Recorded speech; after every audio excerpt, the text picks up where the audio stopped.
এই 54 বছর যে বাড়িটার সামনে কেউ কোনো গন্ডগোল করার সাহস পায় নাই। এই এনসিপির কুত্তার বাচ্চারা তোমরা হিজড়ার মতো পিছন পাশ থেকে গিয়ে তোমরা করো, তোমরা পার্টি অফিসে আসতা, পার্টি অফিসে আমরা তো ছিলামই, তারপরে তোমরা একদম হিজড়ার মতো গিয়ে আজকে আতর্কিত হামলা করলা এবং আমাদের রংপুরের মানুষের হৃদয়ের যে রক্তক্ষরণ, সেই রক্তক্ষরণ কিন্তু চলছে। আমি বলতে চাই প্রশাসনের নির্লিপ্ততার কারণে প্রশাসন একদম কোনো কাজ করতেছে না।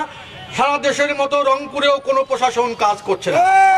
আমি একটু অনুরোধ করব প্রশাসনের কর্মকর্তাদেরকে যারা আছেন, বিশেষ করে পুলিশ, আপনার বিজিবি, আপনার সেনাবাহিনী, তাদেরকে অনুরোধ করব যে আপনারা দরকার হলে যদি আপনারা আইন শৃঙ্খলা রক্ষা করার জন্য, মানুষের জানমাল নিরাপত্তা দেওয়ার জন্য আপনাদেরকে আমাদের মানুষের ট্যাক্সের টাকায় আপনাদের বেতন হয়, আপনারা কারো দলদাসে পরিণত হয়েন না।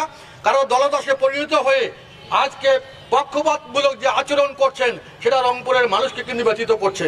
প্রিয় ভাইরা আমার, আপনারা যদি চান এনসিপির যদি ক্ষমতা থাকে ডিক্লেয়ার দিয়ে যদি করতে চায়, জাতীয় পার্টি প্রস্তুত আছে সব সময়।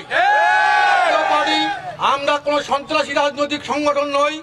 জাতীয় পার্টি একটা সাধারণ গণমানুষের দল। আমাদের পার্টির চেয়ারম্যান সেটাই আমাদেরকে শিক্ষা দিয়ে গেছে।